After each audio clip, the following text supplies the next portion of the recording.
Welcome to LOA Today. Walt Thiessen and life coach David Bartke here. It is Thursday, August 24th, 2017, and we are off and running on our exploration of our next book in our series of dramatic or non-dramatic literatures that we read. Some of them are dramatic because, as far as I'm concerned, they're all dramatic. They talk about the law of attraction. That alone is dramatic.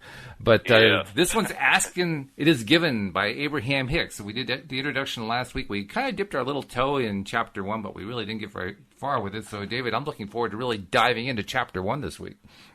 Me too, because it's such wonderful information that anyone who's listening is going to really enjoy the information, and it'll give them a lot to think about. Plus, it gives us stuff to think about, stories to tell, all kinds of fun things to do with it. That's what's so cool about the show that we do, because it gives the opportunity to just explore whatever direction we want to explore. And that's the fun part. Yes, and I'd love to tell something which I think everybody would appreciate, because it's very law of attraction oriented. Okay. And that is, I don't know if you even know this, but I'm also a songwriter. I did not know that. Yeah, and at one point in my life, which I call my other life, I was actually a professional songwriter, and I had some songs recorded and used in different types of media and all that kind of thing. Wow. And anything we might recognize? And then,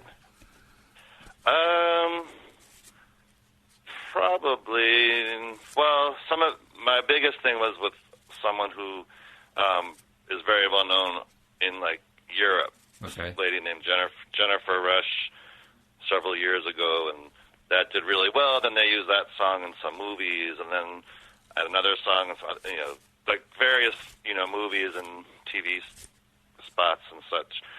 But then after a while, I changed direction with my life. But once you're a songwriter or anything creative, it's just part of you, so you don't really stop doing it, even if you change focus. And so lately, I've been writing again and pitching my songs, but it's been so long that at first I did have some fear, doubt, and worry, pretty much everyone who I had contact with when I was doing it before, nobody was at the same place anymore. Some of them weren't even doing it anymore. So I kind of felt new. I kind of felt oh, this feels like I'm a new writer again, because most of my connections aren't anymore. Yeah, you lost your network. That's scary. Yeah. Yeah, so I got into a little bit of the fear, worry, and doubt, the resistance. Well, I don't know, but, I still love doing it, and I'm still writing really great songs, So you basically had a challenge to see whether or not you could actually stick to in the right place about this. Yeah. Yeah. So I started changing how I thought about it, doing some of the processes I know and getting myself into a better vibration about it. And I started pitching some of my songs, and even after not hearing from some of the people for a while, for about a minute, I started dipping back down, maybe, I'm not good enough anymore, whatever. And I thought, David, readjust your thoughts. Readjust your thoughts. Come on now, you probably have had more success than a lot of people that are even doing this now, so just readjust your thoughts. So I did, and sure enough, this past Friday, on the same day, I heard back from 2 different music publishers, and they both want 2 different songs. Very good. One to another. Yeah, so it's just kind of proof that you just have to refocus on what you want, even when for a minute you go back into the, oh my God, I don't know, is this going to work, is it not going to work? Because I reminded myself that we're always saying yes to everything we think about. Yeah, that's a really key point, isn't it? That we're always saying yes to everything we think about. Just by thinking about it, we are saying yes. Yeah, so I thought, okay, I want to say yes to my songs being used again. Either placed with an artist or used in some form of media. So I just reshifted my thoughts. And the good thing was I didn't really spend that much time in the fear, worry, and doubt about something happening. Because once once I realized I was there, I immediately knew, like, okay, warning, I better shift out of this into what I want. Danger, Will Robinson, danger. That's right. So there's just, like, some more proof that the law of attraction, if you know how to work with it, that it does work. That is a good thing. And not only that it works, but that you were able to get yourself off of a bad habitual pattern you were developing, and you were able to do it pretty quickly, which is really cool. Yes. Well, you know, thank God, because of what I do every day with the law of attraction coaching, you know, it gives you a heads up, doesn't it? Yeah, I use it on myself, of course, too. And then I realized, like, wait a minute, with this whole songwriting thing, I have to totally shift my vibration and focus on what I want about it. You know, I want my songs to be used. I want them to be used and placed with either an artist or used in a movie or a TV show or whatever, and get into that vibration about it and get excited about it and that whole thing. And I just thought it was interesting that I heard from both people on the same day. Yeah, yeah. What do you attribute that to? unusual. Do you think that was coincidental, or do you think there was actually something behind that? Well, I don't know. I just think that the songs were really good, and I had a high vibration about the songs and myself as a songwriter again, and it just kind of clicked. And for whatever reason on their end, they don't. You know, these are people that don't know each other.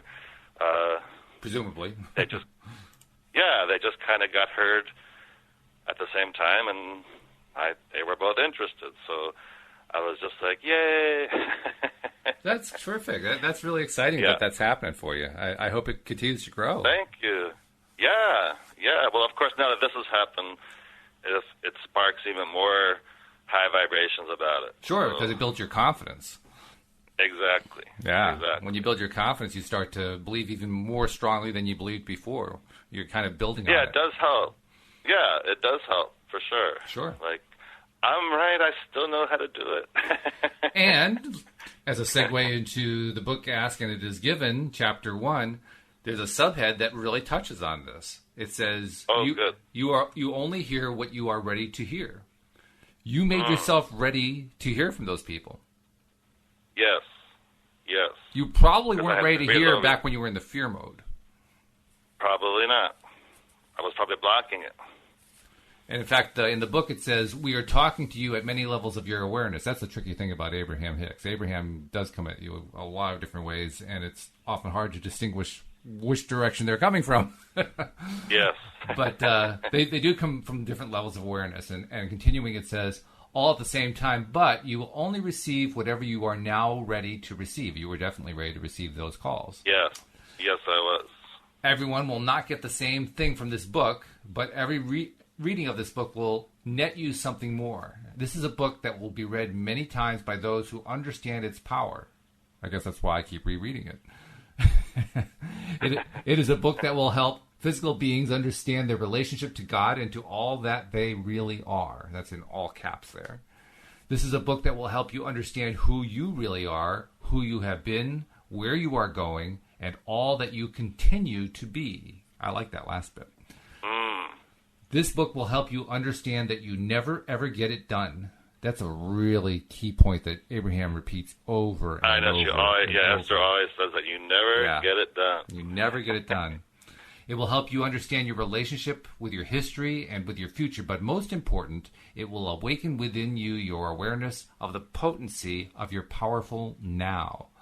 You will learn how you are the creator of your own experience and why all of your power is in your now. And ultimately, this book will lead you to an understanding of your emotional guidance system. That's the first time we hear that concept coming in. And to an understanding of your vibrational set point. They're bringing vibration again. So now they've actually labeled it. They still haven't really described it hardly at all, and they get into great depth as we go deeper into the book. But that emotional guidance system is... It's an interesting way to present the concept that you don't have to figure it all out. You know what I mean? Yeah. No, we don't. We shouldn't try to, because then it could lead to resistance. It can lead to resistance, but even more importantly, it's not like you have to figure it out. It's not like you have to It's not all on your shoulders. All you Yeah. really have, what the emotional guidance system really is just paying attention to what your own emotional state is, and recognizing that if you're feeling in a positive state, you are in what they call a high vibrational level, and if you are in a negative emotional state, you are in a low vibrational level. So it's essentially a way of just measuring where you are, which is useful when you're first exposed to this. Because when you're first exposed, you say, what vibration? How am I supposed to know what my vibrational level is when I don't even know it myself? Yeah, no, it could sound challenging, but it really just means, how are you feeling? Yes, Do you exactly. are you feeling good or not, and all that, yeah. Because when you're feeling good, that's when the good stuff happens. When you're feeling bad, that's when the bad stuff happens. Interesting little story about that. I think I mentioned my wife has a gardening business, which has actually been doing very well this year. The last 3 years, we've had nice increases in business every single year. And this year, I jumped in a large way, mainly because she was getting overwhelmed with the managing of it. And there weren't enough really good systems in place, if you know what I mean, to make sure there wasn't a lot of duplication of effort and a lot of wheel spinning and all that kind of thing. So I've jumped in to try to iron some of that stuff out. But nevertheless, it has been doing really well. And we got to the point where, well, our major goal between my wife and I has been to take as much of the workload off my wife as possible and to get it onto other people. Because when you start a business, I mean, you're probably aware of this yourself, David, because of your songwriting career. When you start a business, you wear all the hats. I mean, it's not like you have a whole bunch of people that you can just delegate work to. It doesn't work that way. It's you. Yeah. That's it. You know? So you learn to manage that way, and you learn to build it that way. And eventually it comes to overwhelm you because you can't wear all the hats all the time and keep growing the business without literally killing yourself from stress. Yeah. Well, that's where she was at, so that's why we've been trying to take not all, but as many of the hats away from her as we can, and give it into the right hands and have other people doing it so that she has less and less to do and has less and less stress and can therefore feel better and better. Because she's also a law of attraction practitioner, too. She understands how important that is. So we need that vibrational positivity, that high vibrational level. Well, anyway, toward the goal of getting the hats taken away from her, we have recently hired a salesperson. First time ever that she's had somebody else doing sales for her. Very nice. I was setting the salesperson up with an email account and going over a couple things. We have some timekeeping software, scheduling software that I found that we're currently using as a sort of short-term solution, and it has done tremendous things in terms of reducing my wife's stress levels. So that alone made it worthwhile. Plus, we have an assistant manager named Donna who has taken a lot of. She tells us it has reduced her workload by 10 hours a week, which is significant. That's a lot. Yes. So it's been very, very good. But it also has its problems, and I've got to basically rewrite it in order to make it, do what we want to do. However, it's working right now, and so I was showing her how to use this because everybody uses it to record not just, what their time is and when they start, when they stop, and so forth, but what they did during the day. That's one of our key ways of being able to track, what did you do today? What made it worthwhile to pay you your wage, Yeah. And in the process of doing that, she shared something very interesting. She's quite young. She's in her early 20s. And she said something that you don't often hear from a millennial. She said that she doesn't like new technology. Now, that's kind of unusual. You don't hear that too often. That is. No. It's actually a lot more common than we might realize. I've had the opportunity to talk to a number of millennials about various forms of technology. And it's actually a fairly common thing.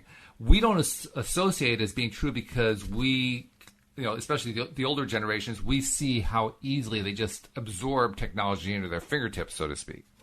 But that's not what they're really doing. What actually happens is when you're a kid especially and you're trying to learn a new technology, you're not doing it all by yourself. Your friends are doing it too. So, one friend figures out one thing, another friend figures out a second thing, you figure out a third thing, another friend figures out a fourth thing. You share it among yourselves, and all of a sudden you guys are all experts. That's the way it works. That's the advantage to having a social network. No wonder social networking online is so popular. I'm serious. That's really one of the driving forces. Well, what happens when you, quote, grow up, unquote, go into the work world, and all of a sudden your network is taken away because you're not associating with them anymore. You're now out in the work world. Well, your network's just been taken away. It's like what happened with you when you left the songwriting business and came back. You found wait a minute. the basic thing that I really depended on in order to feel good about what I was doing was gone. And the same thing is true for her. So she didn't have that network to go to and say, I can't figure out how to do this thing on my PC. How do I do it? And that made her feel vulnerable. Well, that's what she was expressing when she said she doesn't like new technologies. And I actually had given her the opportunity. We actually are not using Microsoft Outlook for reasons I won't even get into, other than to say I try to stay away from Microsoft as much as I can. But that's another debate. The point is we try not to do that. We use a program called Thunderbird instead, made by Mozilla. And she's used to Outlook. And so I said, well, I'll tell you what. I'll give you a choice. I'll help you set up an Outlook, because I can certainly do that. I have enough, enough technical skill to pull it off. But here's the deal.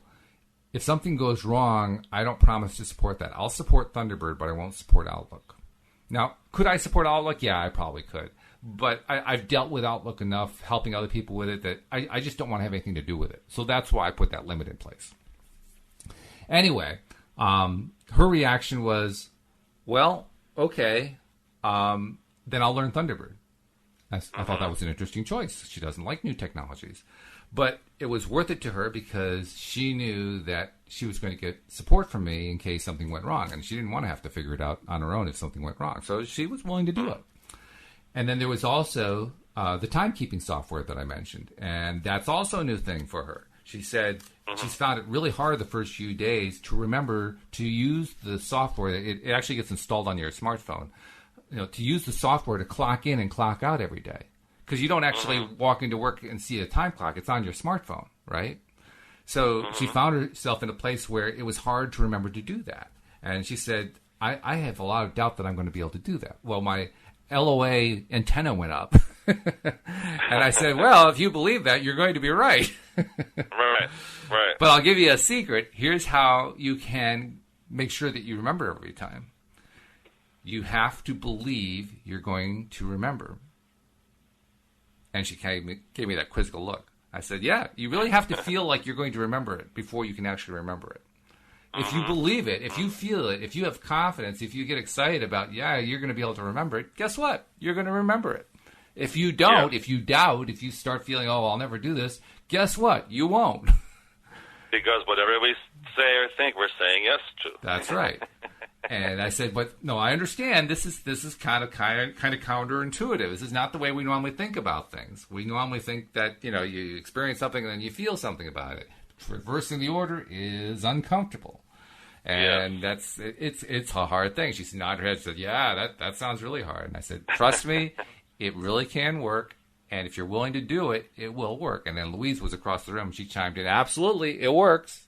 So between the two of us, we were giving her that message. But there's a common everyday example of how you can have one person who, even a young person, who is exposed to the concept for the first time that you have to think it and feel it before you can experience it. And it's a challenge. It's a real challenge. So this whole idea of an emotional guidance system, very valuable.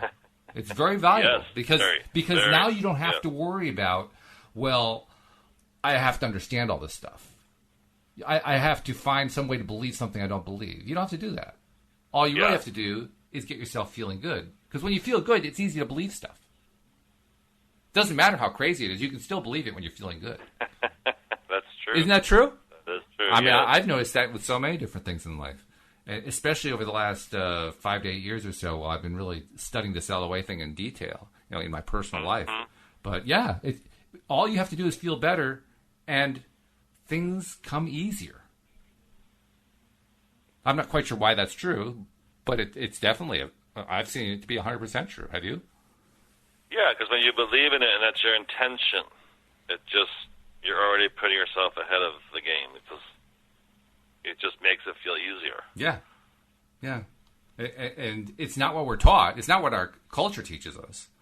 It's not what society teaches us, but it's still true. Yeah.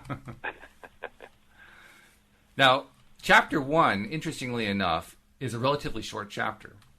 It's actually only 1, 2, 3 pages and a blank page. Oh, wow. Isn't that something? It's only 3 pages, which is not, don't expect this is the way the rest of the book is going to be, folks. This is not the way the rest of the book is. But it's understandable because they're presenting this really, challenging topic. This whole idea that you only hear what you are ready to hear. You only experience what you are ready to experience. You only attract what you are ready to attract. And the measuring stick, if you will, that indicates whether you're going to be ready to hear it, to see it, to attract it, whatever it is how you're feeling. Yes. So an emotional guidance system, it isn't just a guidance system, it's also a navigation system. If you think about it. A guidance system is kind of like, I've got a leader, I'm going to follow the leader. But a navigation system is where you're driving. Yeah, it lets you know if you're heading in the right direction, and the same with your emotional guidance system. That's if right. you're feeling good and a high vibration, then you know you're going in the right direction vibrationally. I like the way Mike Dooley expresses it. He says that it isn't good enough to just have the emotional guidance system.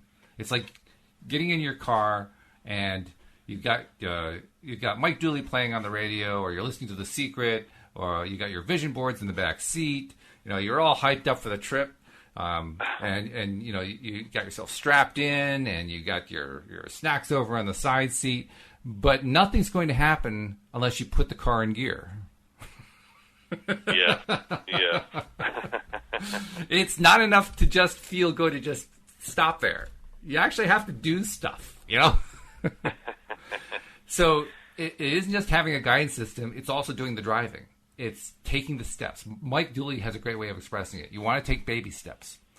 The reason you take baby steps is because you don't need to worry about taking large steps. You don't need to worry about having to figure out how to do the whole trip. You only have to take the first few steps. And the guidance system tells you whether or not you're going in the right direction or not. Yes. Because if you're going in the wrong direction, you feel miserable. Yeah, and taking a first baby step, and then another one, and without being concerned of how you're going to get there. Because once you start getting into how is something going to happen, then you're kind of bringing yourself back down. That's what Mike calls the horrible house. Yes. Good phrase. Right. I like that one. Yeah. But yeah. The horrible house. Yeah, because you don't want to be stuck in the horrible. Well, the horrible houses truly are horrible. Yeah, because it just brings you down, and most of the time we don't know how something's going to happen. It just kind of screws us up to get caught up in that. And you get caught in an infinite loop, really. You try to figure something out, and you get one little piece of the answer, and then you try to figure out what that means. And then you get a little piece of that answer, and then you try to figure out what that means. And then you get a little piece of the answer. More proof that what we focus on is what we keep attracting. So if we keep focusing on how, then you keep thinking of more, well, maybe it'll happen like this. Oh, well, I don't know, maybe it'll happen like that. Whereas if we just trust that it is going to happen, it's so much better. It's better because if you're trying to predetermine how it's going to happen, you're actually limiting your horizons. Yes. Yeah, like I said, we don't know how something's going to happen. It could happen in so many different ways, in some ways we may not even think of. That's the part that's really weird. That took me a while to really grasp. And I think it took me a while because it took me a while to actually experience it and recognize what I was experiencing. I think the first time that I really noticed it was in January 2014. And you may wonder why I remember that particular month of the year. Well, that's because that's when, after 11 years in Virginia, my wife and I moved back to Connecticut, where we had originally come from. Mm-hmm. And it was a traumatic move for a number of reasons. I've told parts of the story before, but I just want to tell one piece of it. Because on moving day, as so often happens, the moving truck showed up and we weren't done packing.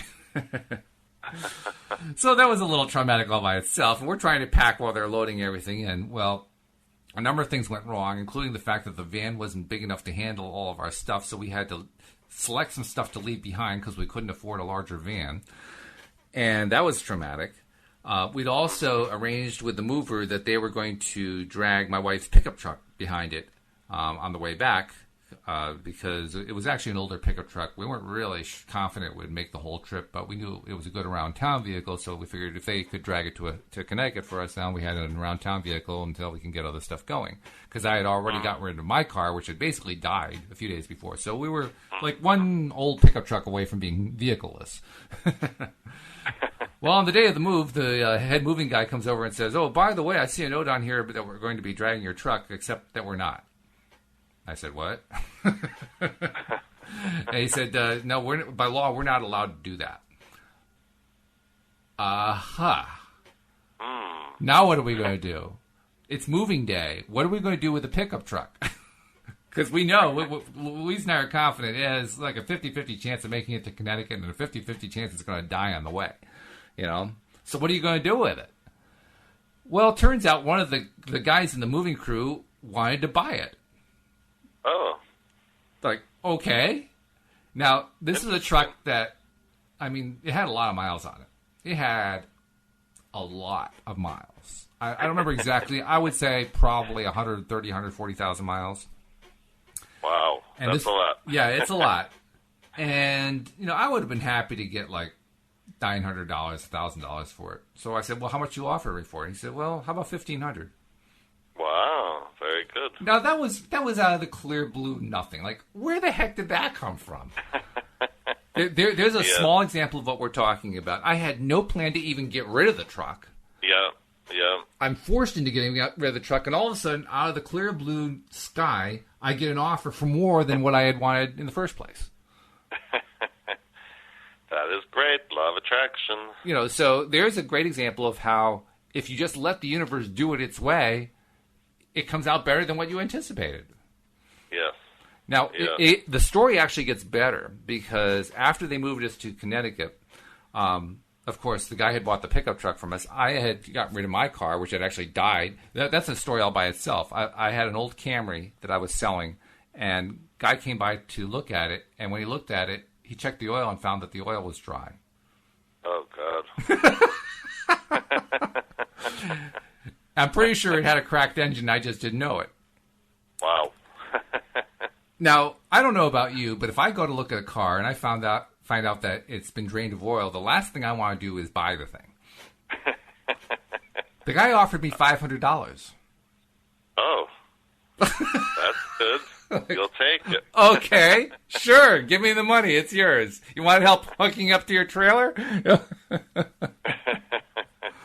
So he ended up buying the car. So when we got to Connecticut, we didn't have a vehicle. The way we we actually rented a car to drive from Virginia to Connecticut. Mm-hmm. And you know how expensive rental cars are. You don't want to hang on to them for real long. No. But without it, we had no vehicle. Yeah. So the day after our move, boxes are still all over the house. Nothing's actually, unpacked or anything like that. We're off looking. We're car shopping. And to make matters even worse, the move had basically wiped our savings out. So we had no money. Mm-hmm. Oh. This is a fun move, let me tell you. So, here we are. We're driving into a dealership, and I'm trying to think, okay, well, what kind of dealership do I want to go to in order to try to find a car that I can get for like, $1,000 or something? As little as possible. And, we were Toyota fans. So we went to a Toyota dealership, but I said to myself, there's no way. They don't even keep cars that old there. If they have any used cars at all, there are probably 4 or 5 of them. They're all like 2 or 3 years old. They're all in like, the $15,000 to $20,000 range, that kind of thing. There's no way I can afford any of this thing. So literally, my wife and I went in with no expectation at all that we could get a car. It was just like, throw a dart and just hope it hits a dartboard, Yeah. That's really what happened. Would you believe we drove out that day with 2 brand new cars? I would believe it. You would? Yes. Well, I wouldn't have believed it. I could tell you that. We drove out with 2 brand new cars. To this day, I'm astonished by how that happened. But literally, it was January. We walked into a dealership in the middle of a promotion. Of course, they're having promotions all the time. But this is a pretty serious promotion because their sales were down. Their sales were down dramatically. They were desperate for customers. Wow. And, so they, my car generally is a Camry, so I was looking at a Camry. My wife was looking at a Corolla. And I got into their brand new Camry, which was a 2014 Camry at that point. Right. And actually, 2014 and a half. Did you know that cars now have half years? No, I didn't know that. Yeah, it's not just like this year there's a 2017, but there's also a 2017 and a half. Next year there's a 2018 and a 2018 and a half. I had no idea about the half. I didn't know that either. Well, this is a 2014 and a half. Okay. Which makes sense because the car dealer year actually begins in September of the previous year. So they'd already sold the 2014s. Now they were selling the 2014 and a half. But anyway, sales were down. We were actually talking to their best salesperson. This is the guy who won their sales contest for like 14 months in a row. Wow. And his sales were off 50%. Huh. So they were hurting. And they quoted us what it would take. They said, well, first of all, here's what it would cost to buy it. We couldn't afford to buy just one car, let alone two. I mean, the price was so high. The monthly cost was so high. We were just like, we can't afford it. There's no way we can do this. We need two cars. They said, well, how about a lease? Would you be willing to do a lease? I said, well, I mean, beggars can't be choosers, Sure, let's look at a lease. Why not? Because leases are cheaper, So they came back with prices for leases. And we looked at it, we said, we can't afford that. That's crazy. You don't seem to understand. We're broke. We got nothing. We can't afford this. And they said, don't go away. Don't go away. We're going to figure this out. So we sat there and waited for them to figure stuff out. And they kept sharpening their pencils and sharpening their pencils. You know what they did, David? They actually ended up getting the lease price of the Camry down to below their cost. Yeah. And even at that, we were really pushing our budget. I mean, because we needed two cars. And that basically ate up almost everything we had for just one car. And so we were looking at, well, maybe we can swing that. And they had a used Corolla that we weren't real happy with, but we were trying to justify, well, can we afford, that plus the cost of the Camry? Maybe we can swing this somehow. Because, I mean, the employment picture wasn't good. Everything was really negative, but we needed to do something, and it was obvious these guys were just bending over backwards trying to make this happen. Yeah. So we're looking at it, and my wife says, I just don't really want that Corolla. I don't like it. It just doesn't feel right. And besides that, I have a headache, so I'm going to take the rental car, and I'm going to go home, and I'm going to go lie down. I said, okay. She says, what do you want to do about the Camry? I said, I guess we better take it because we need a car. Yeah. And this is an incredible deal. I mean, what they're offering us here, you're never going to get again. So we agreed, okay, I'll lease the Camry. So I'm sitting down and filling out the paperwork and so forth, and she's driving home. She gets about 2 blocks away, and the sales manager comes over and says, where's your wife? And I said, well, I explained, the Corolla just really isn't right. It's just not working, and, so we'll go with the Camry. He says, call her back. I said, what do you mean? She says, you got her cell phone number, right? I said, yeah. We'll call her and tell her to come back. Why? Because we're going to give her a brand new Corolla for the same price as that used Corolla. What? Are you crazy? No. We really want to have you guys as long-term customers. Okay. So I called her back. I said, Louise, you got to come back to the dealership. She says, why? I'm tired. I got a headache. Because they're going to give us the new Corolla for the same price that they want us to pay for the old Corolla. What? So she went back? And we drove out that day into a growing snowstorm with 2 brand new cars. Wow, very nice. Now neither of those stories. You didn't know how that was going to happen. You had no idea. The Camry, there's no way I could have planned that one. No. Well, actually, I could have. If I checked the oil just before I put the ad in, maybe I could have caught that one.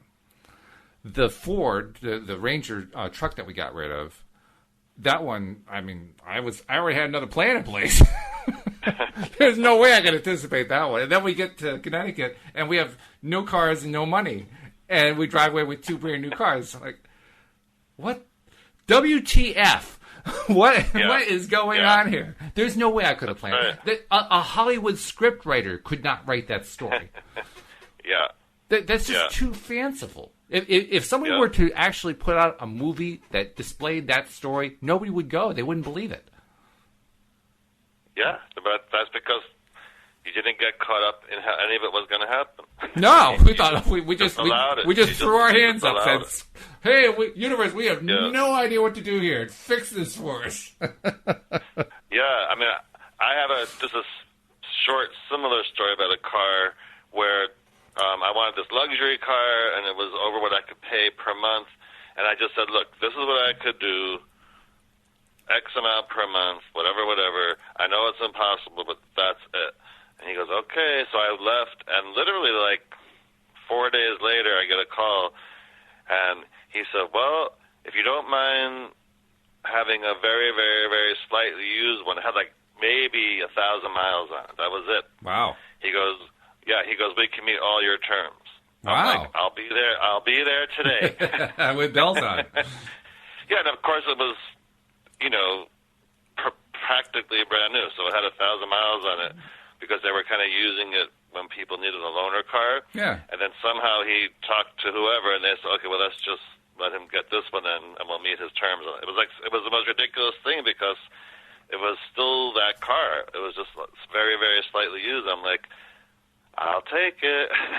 I didn't know how he did it, but I just put out there what I wanted, and it happened. And it's not like car dealers never do this. Of course, they'll try to bend over backwards whenever they can to make a sale. They don't always have the means to do it, though. And they aren't always in a situation like this particular dealership that my wife and I went to was in, where they were in desperate need for sales. They were in really bad shape of meeting their monthly quota. Happened to go. You went in on the right day. Yeah, I mean, so even a dealership that wants to work with you, they can't predict in advance that their month's going to be bad. Yeah. They can't play. Oh, we're going to have a bad month in January, so we're going to really go after it and be aggressive. Yeah, that's why one of the processes I use with my clients is, I don't know how this is going to happen, but I want, and then blank line, and you put in whatever you want, because it lets you think about something you want in a very low resistant way, and it reminds us that, oh, that's right, we don't know how something's going to happen, but we just have to put out what we want. That's what this whole concept of vibration is that Abraham-Hicks talks about. Yeah. Because when you're putting out what you want, what you're really doing is, in their words, putting out a vibration, a vibrational frequency, and anything that matches that frequency, ideally the thing that you want, is what will tend to be attracted to you. In fact, they even write it in the second paragraph of this chapter 1. It says, "In this non-physical realm, we do not use words, for we do not require language. We also do not have tongues with which to speak or ears with which to hear, although we do communicate perfectly with one another. Our non-physical language is one of vibration, and our non-physical communities or families are those of intention. In other words, we radiate that which we are vibrationally, and others of like intent assemble." Remember we talked about that phrase last week. I was going to say, if anyone's listening who didn't listen to last week's, we're talking about what Esther Hicks calls Abraham, and that's who she's channeling, and she's talking about how they are. Yeah, so good point, because we did go into that last week, but if you didn't happen to catch last week's episode, this whole episode sounds a little weird. Yeah, so, if someone just heard that without knowing where we're coming from, they'd be like, huh? Yeah, right. Well, I think we can confirm it is a little weird, but it's worth it.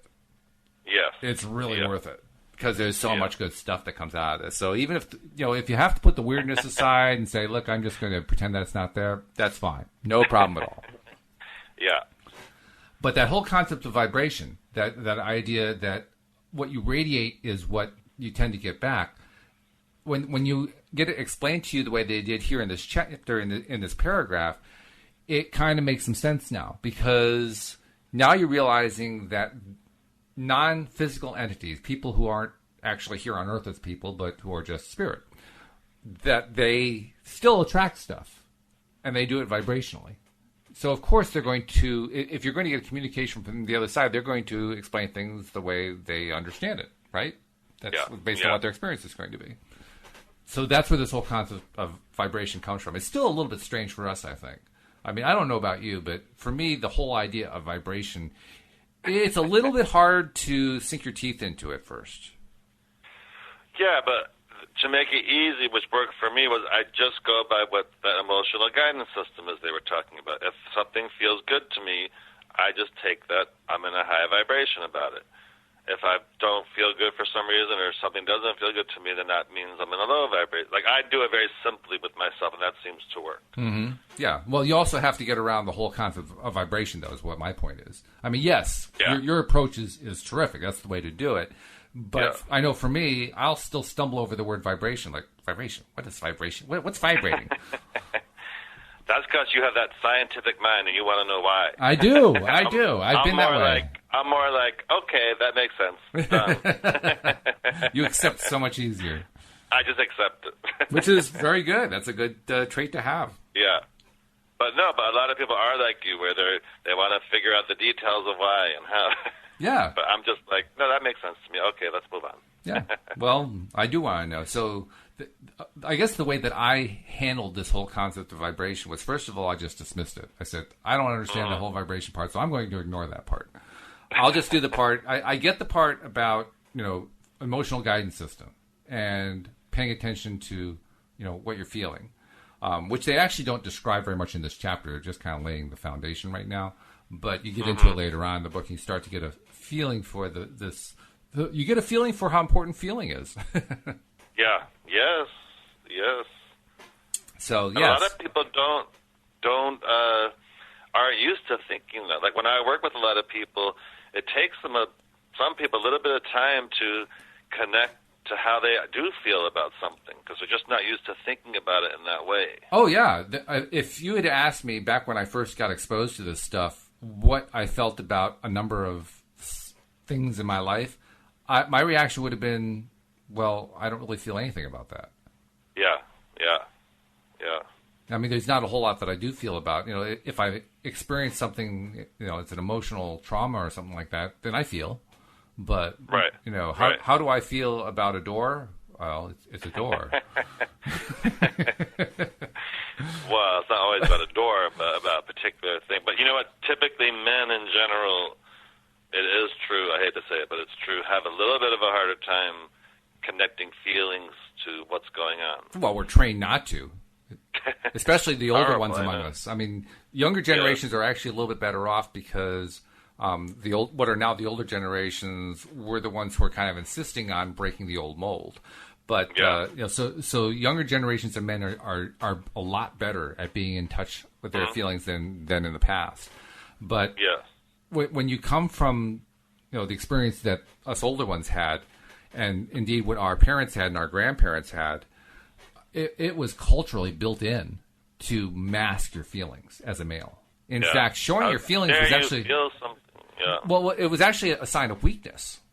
Yeah. If you're demonstrating emotion, you're a little girl. Yeah. that was the message, right? Horrible, I know. Yeah, terrible message. So I think it takes a lot of generations to wipe that kind of craziness out, and we're in the process of doing that. So that's the encouraging thing. But it hasn't completely disappeared, and it still rears its ugly head in many ways in society. One of the ways that we see it a lot is in video games. Mm-hmm. Who plays video games? Both men and women play video games, but a lot more men do. And what are most video games about? That's probably true. And what are violence? Yeah, they're all violent. Yeah. What's the most popular sport in America? Football. Yeah. What's football about? Violence, strong, powerful emotions. Yeah. If you look at it closely and you notice it over and over again, what you start realizing is that men feel most confident about expressing emotion when it's powerful emotion. Mm-hmm. Mm-hmm. And when it's manly stuff, Oh, God. Taking out a linebacker, that's a good time to feel emotion, right? Yeah, but no, it's true. A lot of times I say to a client who's a man, I say, well, how does that make you feel? And sometimes they're just like, well, I don't know. So I kind of have to coach them and start to how to feel something. Yeah. just in a very basic way at first. Well, I had to actually make a list of positive and negative emotions just so I could kind of go through the list and say to myself, well, how does that feel? How does that feel? Mm-hmm. How does that feel? Mm-hmm. And in the process of doing that, realized that I actually had some of them mixed up. I had some that were positive emotions that I had in the negative category and vice versa. Interesting. Mm-hmm. And one of the really challenging things was trying to figure out what neutral was. Yeah. Yeah. Have you had to deal with that one much with your clients? Sometimes, yeah. Then we have to work on how to get it out of the neutral zone into the more raised zone. For me, it isn't just that. It's also understanding what the nature of neutral is. Because I thought of neutral as if it were neither negatively charged nor positively charged. But actually, neutral is a form of negative. I didn't realize that. I was just going to say, that's more of a low vibration. Yeah. Yeah.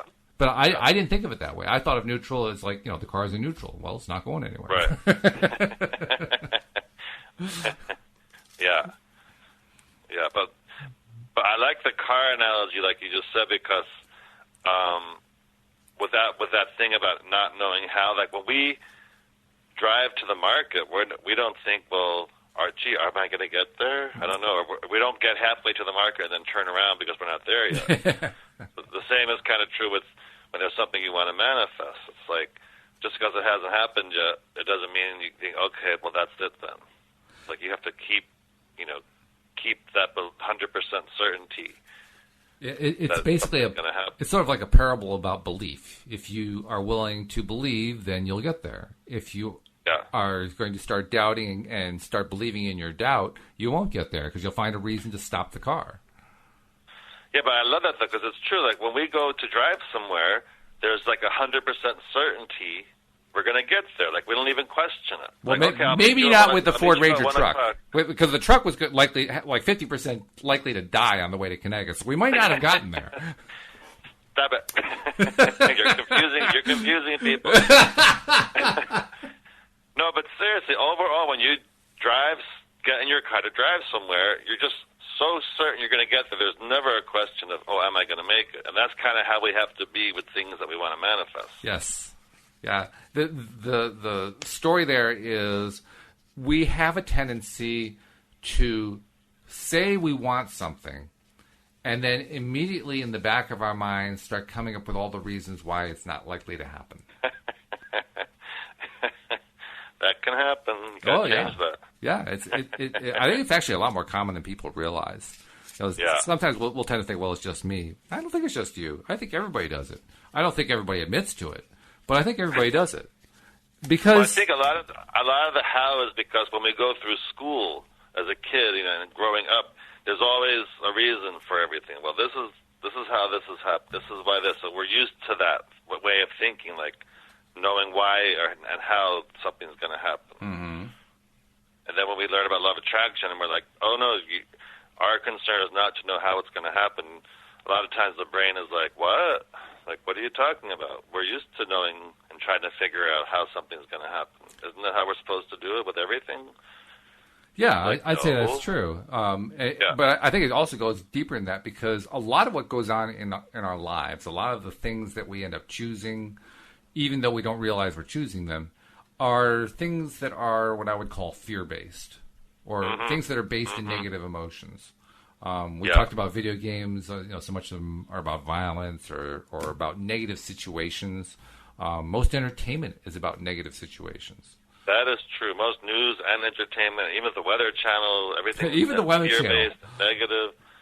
Oh my God. That's so weird. I mean, there are actually weathermen, weather people, who will tell you that the weather presenters go out of their way to make weather events more dramatic than they really are because they want to retain listeners. Crazy.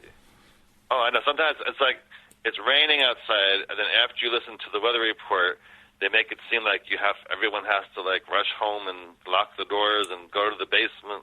That's right. Yeah. It's just raining. That's all it is. Raining. It will. This too will pass. No reason to panic. It's just raining. It's fine. But it's true, though, because we have so many things in society that train us to be afraid. So, of course, what's our orientation going to be whenever we start thinking about something wonderful and fanciful? Yeah. We've been trained to be afraid. We've been trained to be scared of stuff. We've been trained to be to be doubtful. So the first thing we do is we become doubtful and scared and feared. And part of that is, how is that going to happen? Yeah, well, yeah. Well, sure, Which because is what we're not supposed to do. The moment that you've identified that you're going to be doubtful about something, now you have to explain it. And forget another trap people fall into is with law of attraction stuff is like, don't tell your friends and family, because if they don't know where you're coming from and they don't resonate with the law of attraction, they're going to totally cut you down about whatever it is you want to manifest. I don't know about you. I didn't have to have that kind of admonition. I kept it to myself anyway. It took me a long time to even bring it up. Well, I didn't have to have somebody saying, don't do that. It's kind of like having a burner on the stove, and the burner's up on high. Don't touch the burner. What, you think, am I crazy or something? Of course I'm not going to touch the burner.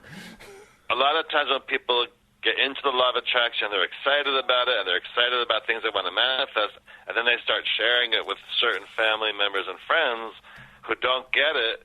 They totally cut it down, and if the other person's not strong enough, then it starts getting, then that fear and the how and the worry starts coming in their mind. Oh, yeah. So I always tell people, be very careful, like, who you share this with, because if they don't get it, they're going to totally not support you in it. Because really what we're asking for when we share it, when we explain to people what we've learned, and is we're looking for the feedback that says, wow, you're onto something good. Yeah. That's what we really want. We want the reinforcement. And then we don't get the reinforcement, and in some cases we get, what the frig are you talking about? Yes. Oh, yeah. I mean, I always tell my clients, be very careful who you share this with. So it will, what you're essentially doing is you're setting yourself up to be undermined. You're setting yourself up to be disappointed and to be doubtful and to start feeling like none of this actually makes any sense and none of it actually works. Yep. That's all you're doing when you're trying to convince somebody else of it. So actually our biggest challenge is not to convince somebody else of it, it's to convince ourselves of it and then just stay there. Yeah. Yeah. Yeah. Iyanla Van Zandt, who I bring up before, she always says, like, just on your own vision, like, just let your own personal work be your own blessing. You don't have to share it with everybody, because then you're setting yourself up for that. Now, that's an interesting concept from The Secret, because The Secret points out that after you've been doing this for a while, and that's the key point, after you've been doing it for a while, people will ask you, well, how do you do this? How do you make all these things happen? Mm-hmm. So people will come to you eventually, but it will be only after you have learned to do it regularly and manifest stuff regularly in your own life. So it's not like you have to go out of your way to, evangelize it. That's not necessary, right? They'll come to you. They'll find you. Yes, but I've noticed, especially in the beginning, when people find out about law of attraction and they're working on keeping their vibration high and they're excited, they share it with the wrong person, and it just has the possibility of just cutting it down, bringing them back down vibrationally. I'm like, no, don't tell anybody. Oh, it's usually more than possibility. It's usually certainty. Yeah. Yeah. Because, again, the reason why we're putting it out there in the first place, we're looking for reinforcement. We're looking for pats on the back, like, you're onto something there. That's cool stuff, And when you don't get that, that's when you start losing even more confidence than you'd already lost.